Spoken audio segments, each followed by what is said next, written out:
Welcome to our channel. If you need to request passport renewal from the Department of Education, follow this quick guide to navigate the process correctly.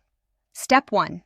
Understand that passport renewals are typically handled by the Department of State, not the Department of Education. However, if you're part of a special program or exchange, verify the correct agency first. Step 2. Visit the official Department of State website at travel.state.gov to access passport renewal services and forms. Step 3. Download Form DS-82 for passport renewal. This form is specifically designed for adults renewing passports that are undamaged and were issued within the last 15 years. Step 4. Fill out the form completely with accurate information. Include your current passport number, previous passport details, and updated contact information. Step 5. Prepare a new passport photo that meets official requirements, 2 by 2 inches, recent, color, and taken against a white background. Step 6.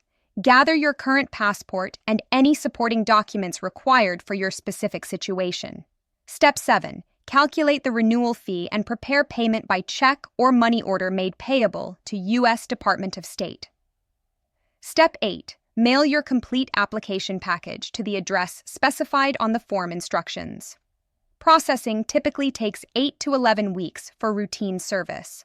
Don't forget to like this video and subscribe to our channel.